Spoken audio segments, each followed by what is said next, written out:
Charleston's poet laureate, Asiah Mae, has been busy all summer long getting ready for new projects which will happen this fall. I talk one-on-one with Asiah for this edition of Quintin's Close-Ups, and if you haven't already, subscribe to my YouTube channel and like Quintin's Close-Ups on Facebook. Asiah Mae, Hi. welcome back to Quintin's Close-Ups. Thanks for having me.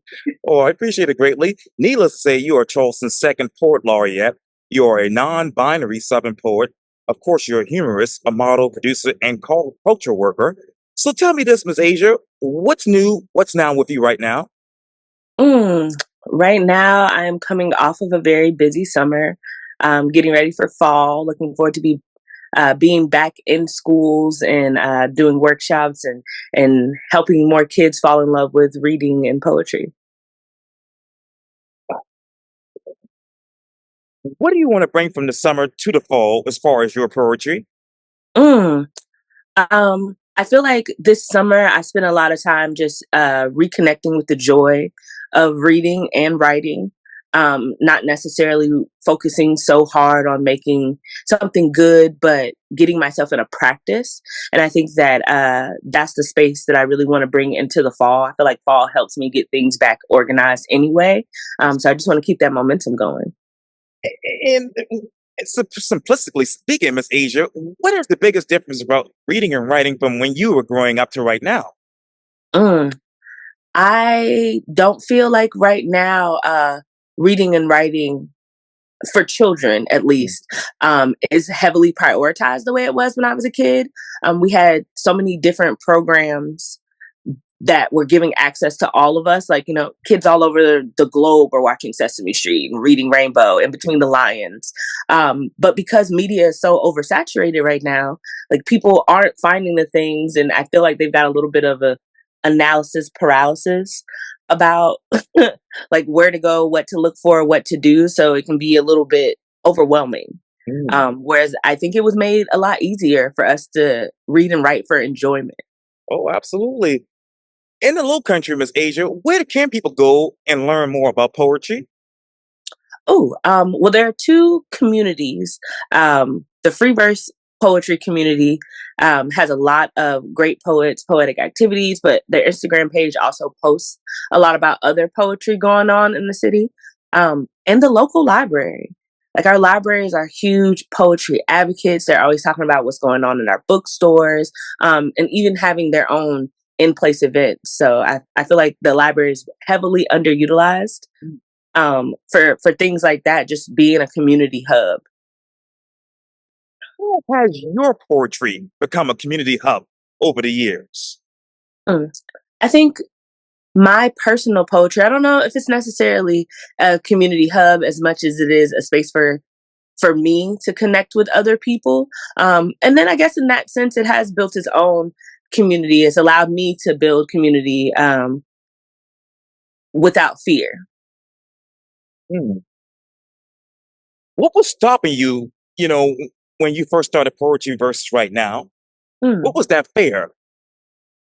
Um, I think it's just a fear of vulnerability. Poetry is a very vulnerable space. Hmm. Writing in general is a very vulnerable space, and I I think I had a conflict with being vulnerable with people, with trusting people for a long, long time, and poetry allowed me that space to open up. Then do you actually document your life right now and do poetry? Mm. I mean, I journal daily. I do my gratitude journaling as well as just like my daily dumps. I'm also really into using social media as an archival space, just like not just through my poetry, but just like an archive of my human existence, and looking at it that way has been really helpful. What do you actually write, Miss Asia, about what you actually know? Mm. How do I write about what I actually know? Yes, ma'am. Um, hmm. I feel like that's always just been natural. Like, I stick to the things that I know. Yes. Um, and the things that I don't know, I'm a heavy, heavy advocate for research. I Mm. love a deep dive. I love a rabbit hole. Um, and then by that definition, I'm constantly writing from places that I know because I take the time to learn them. Mm. How then do you actually write how you feel? That's the easy part.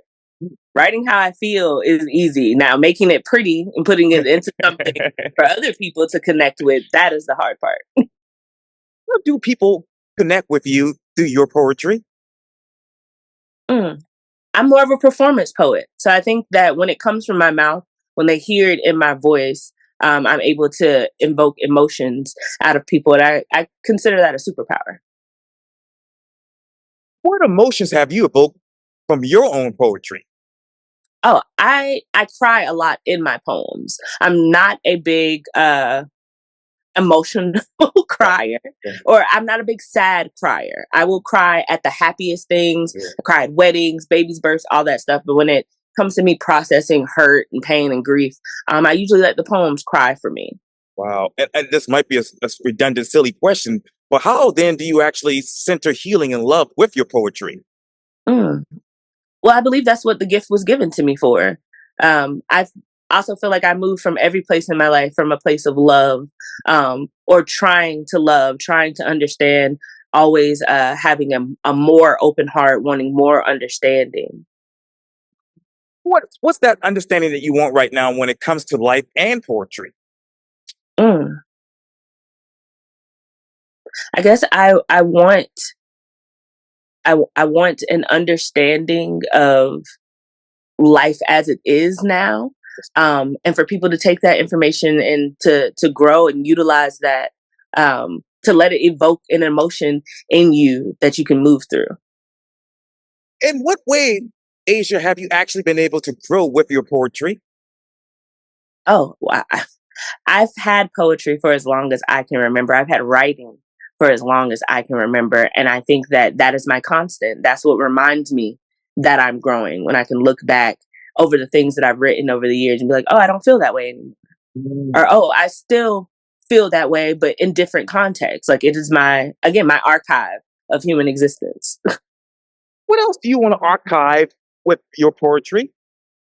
Mm. I have a deep love for South Carolina, for the Southeast in general, for the Southernness that made me and raised me. And I believe that it is my duty to document and archive uh, just that existence, the Black Southern experience.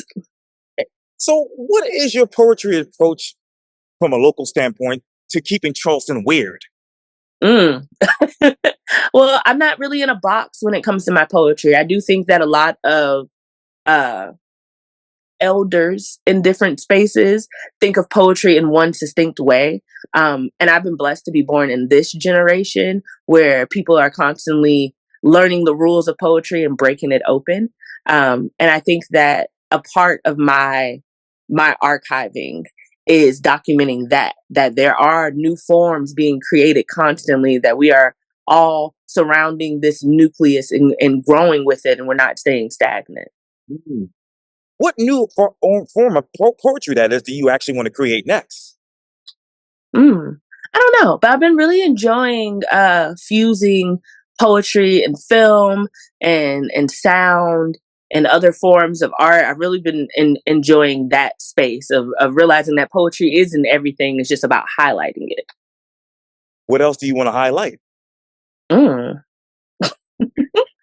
Uh, I don't know. I've really been into, well, yeah, I've really been into herbs. I feel like I've always been into herbs, but I've really been getting deep into the local fauna, figuring out what herbs are indigenous to here, what have been used, um, and letting the poems find me in that. Hmm. Speaking of which, I want to go back and rewind what you just said. You said that some people have the ability to actually break rules when it comes to poetry. Mhm. Which ones did you have actually break into, and how has that changed your poetry overall? Well, I mean, if you really think about it, like most people, when they have an idea of poetry, it is what's on a written page. It is, sonnets and stanzas and things that we're taught in school. But I was very lucky to come up in slam. And while there are rules to slam, it is more about the expression and what you evoke and pulling someone into your world with your voice, not just the words, but like it's about how you say it. And I think that on this level, like, being a poet laureate is technically an academic title, but I don't come from academia. So I feel like, in a sense, that's me breaking a mold. Wow.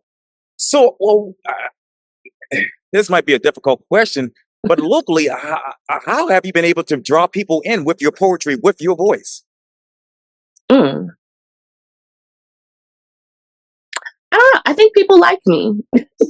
I think people just like my voice and they're interested. It's honestly, I can't explain that. It is just, I think people like hearing what I have to say. I like talking to people. I love like figuring things out with people in real time. I love giving people the space to change their minds, or to discover something new. So I think that's been really helpful. People have been really drawn to that, and they've come out and support things that I've done. And uh, they stay interested and they stay curious, and I appreciate that. What else are you curious about when it comes to poetry? Mm.